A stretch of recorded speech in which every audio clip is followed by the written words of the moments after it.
Assalamualaikum warahmatullahi wabarakatuh. Yang saya hormati Bapak Ibu penguji uji kinerja mahasiswa PPG dalam jabatan Transformation Plus Kementerian Agama Republik Indonesia LPTK IAIN Sultan Amai Gorontalo Batch 1 tahun 2025. Perkenalkan, nama saya Kurniawati SPDI. Saya guru fikih di Madrasah Aliyah Nurul Furqon Binjai.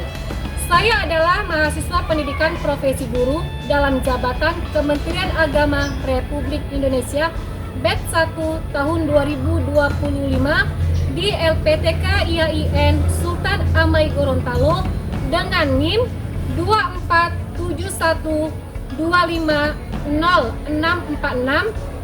Pada hari ini, Jumat 9 Mei 2025, saya akan melaksanakan praktik pembelajaran dalam rangka penilaian uji kinerja dengan menggunakan model pembelajaran Project Basic Learning pada materi perceraian, mata pelajaran fikih.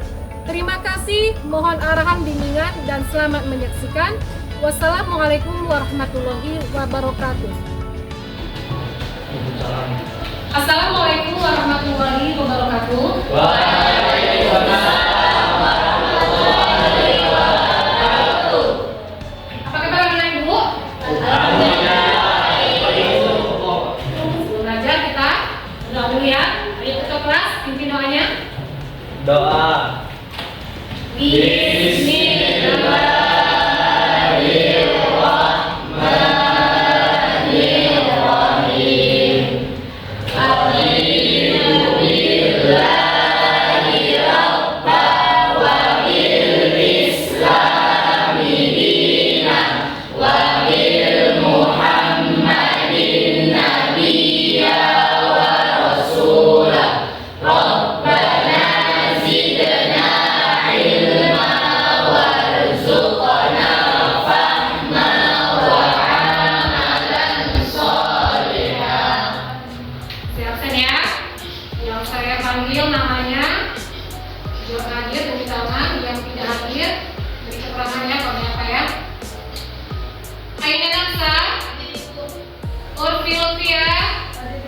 Liza Fitriani, Muhammad Bayu, Azam Zubair, Septi Pasanora, Anissa Jaya. Ya. Alhamdulillah ya semua ya. Oke anak ibu, sebelum kita belajar, masih ada nggak sampah-sampah di sekitar? Ada sih? Oke. Semangat ya. Harus mengawali pembelajaran kita ini dengan penuh semangat. Nah, hari ini ibu akan memasuki materi perceraian. Nah, sebelum saya jelaskan materi kita tentang perceraian, di pertemuan lainnya kita sudah mempelajari tentang materi perceraian. Karena adanya perceraian, sebelumnya pasti terjadinya pernikahan. Siapa di sini bisa menjawab apa itu arti pernikahan? Saya Bu. Iya, apa itu pernikahan? Ikatan pernikahan antara laki-laki dan perempuan secara sah. Ya, ikatan antara laki-laki dan perempuan secara sah. Ikatan pernikahan ya, ikatan pernikahan antara laki-laki dan perempuan secara sah. Nah, baik. Nah, sebelum di sini gua akan menjelaskan, memberitahu apa itu tujuan dari kita mempelajari perceraian. Tujuan yang pertama pembelajaran ini adalah kita menjelaskan konsep putusnya pernikahan dalam Islam ya. Jadi kenapa bisa terjadi putusnya pernikahan dalam Islam? Pasti kan ada sebabnya nak ya. Enggak hanya putusnya pernikahan itu saja, tidak hanya terjadi perceraian itu saja. Pasti ada alasan-alasan tersendiri. Kemudian apa lagi? Kalau setelah perceraian bisa nggak kembali lagi bersatu atau rujuk? Bisa. Nah, di sini tujuan kita mempelajari perceraian ini adalah bagaimana proses rujuk seorang suami kepada istrinya agar terus bersatu kembali. Nah, sekarang ibu mau tanya nih Naya, ibu mau bertanya. Kalian mendengar suatu kasus perceraian di sekitar kita, di sekitar kalian, ataupun di media sosial. Pernah nggak? Pernah. Pernah ya? Nah, siapa yang bisa menjawab nak? Contohnya di mana? Iya, Nora? Seperti di dunia nyata tangga saya sendiri. Kenapa? Ekonomi.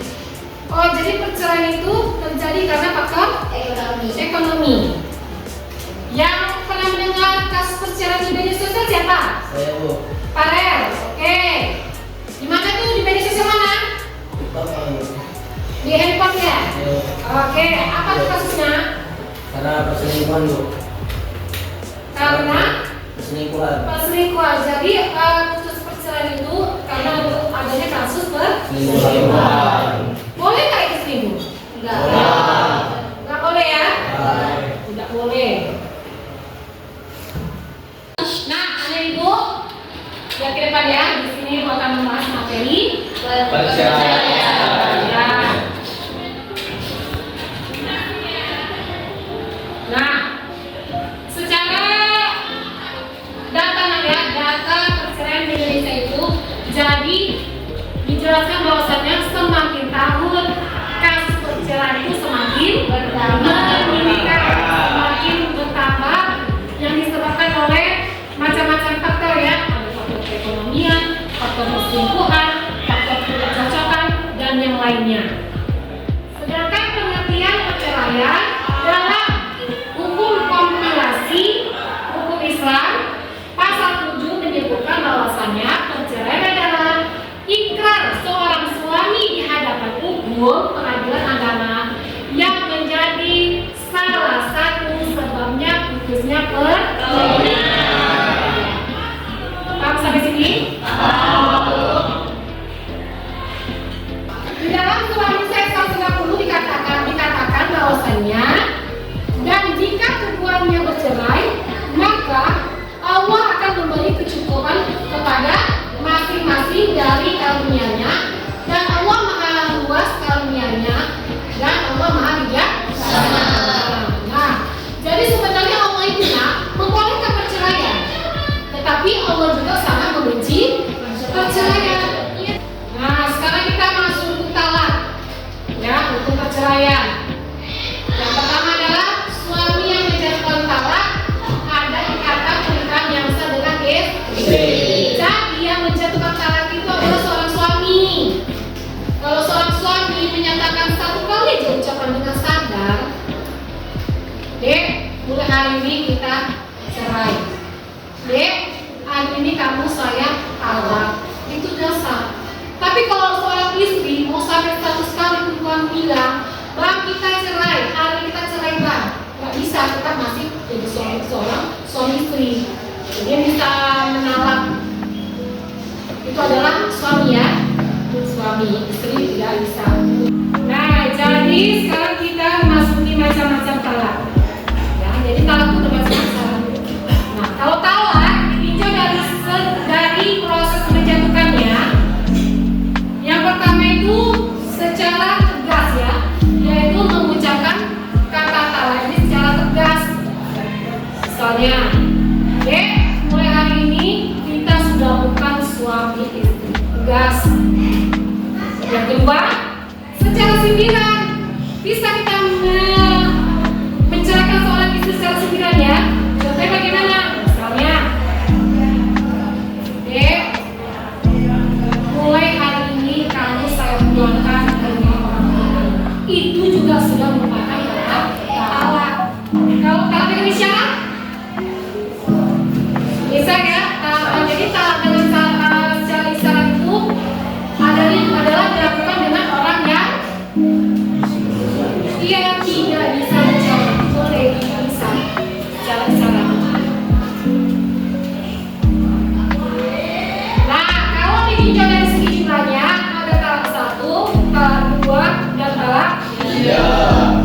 Talak 1 dan talak 2, bisa nggak suami istri kembali? Lagi selagi masa iddah, bisa ya? Kalau talak 3, bisa nggak rujuk kembali mereka? Sebenarnya bisa juga ya. Jadi kalau talak 3 itu, apabila masing-masing antara suami dan istri yang bercerai itu mereka sudah berpisah dan masing-masing sudah menikah kembali, sudah menikah,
video simulasi perceraian sidang perceraian tadi.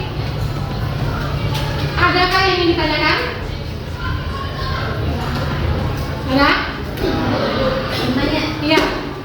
kalau misalkan kan ini sudah terlaksana di luar. Ya. Terus kalau misalkan mau benar Merujuknya kalau dia dalam masa iddah, masih dalam masa iddah, kembali saja dinyatakan rujuk ada saksi. Bisa kembali. Nah, anak-anak, di sini kalian sudah melihat video tentang sidang perceraian. Di sini sekarang ibu ingin memberi tugas kelompok ya, tugas kelompok. Di sini ibu akan membagi 3 kelompok ya, membagi 3 kelompok. Satu kelompok masing-masing terdiri dari 5. Ini dari Aida Nafsa, Kurti Lutfiah, Riza, Muhammad Baik dan Azam. Kelompok 2 Rida Rizky, Anissa Jaya, Nur Asia, Menika dan Iqbal Zuhair. Kelompok ketiga terdiri dari Stefania, Anissa Wirnisa, Intan Andini, Darius dan Farel. Jadi apa itu rujuk? Bagaimana cara rujuk? Ya, disimpulkan, didiskusikan. Ibu beri waktu sekitar kurang lebih 10 menit. Silakan diskusikan ya. Dikerjakan di satu masa saja ya. Silakan. Mana nak? Ada yang susah? Sudah semua ya? Oke. Kalau kamu Ayu, ada yang mau ditanyakan? Ada yang paham dalam materi ini? Ada yang tidak paham? Paham ya? Lanjut kerja.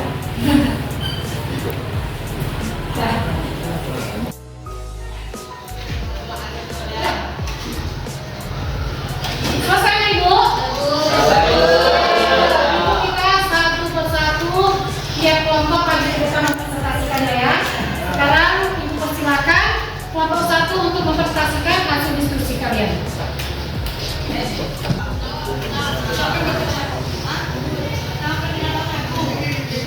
Bismillahirrahmanirrahim. Assalamualaikum warahmatullahi wabarakatuh. Waalaikumsalam warahmatullahi wabarakatuh.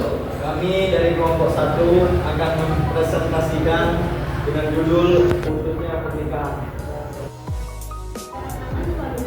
Tetapi juga pada anak, keluarga dekat, dan juga masyarakat. Meskipun demikian, perceraian dibolehkan sebagai jalan keluar sakit jika kehidupan rumah tangga telah tidak Berikutnya di kelompok lain. Saya dari kelompok 2 ingin bertanya.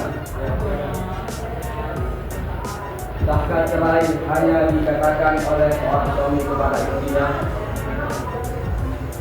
Saya dari kelompok 2. Terima kasih atas pertanyaannya. Saya dari kelompok 3. Apakah ada kewajiban suami kepada istri setelah bercerai? Kalau ada, apa saja kewajibannya? Misalnya,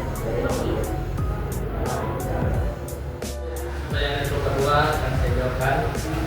Iya sah, karena ucapan kata cerai seorang suami secara sadar dan tidak ada paksaan, maka secara agama mereka sudah sah cerai. Ada kewajiban suami yang sudah bercerai kepada istrinya, yaitu memberi nafkah dan tempat tinggal selama masa iddah. Terima kasih. Sekian dari kelompok saya. Jika ada jarum yang patah, jangan taruh di atas peti.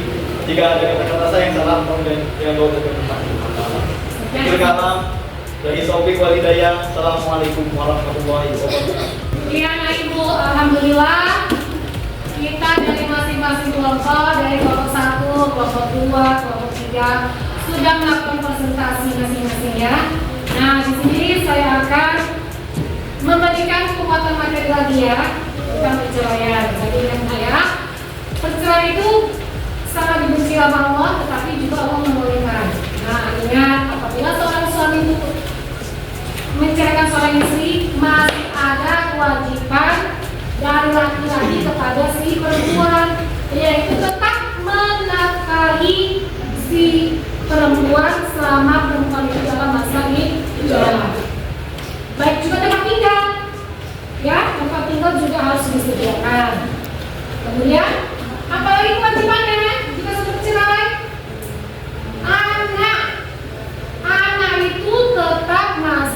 tanggung jawab seorang laki-laki walaupun sudah bercerai dengan istrinya. Apa kamu ngapain? Jadi laki-laki ini tidak boleh lari dari tanggung jawab ya. Biarkan saja, udahlah.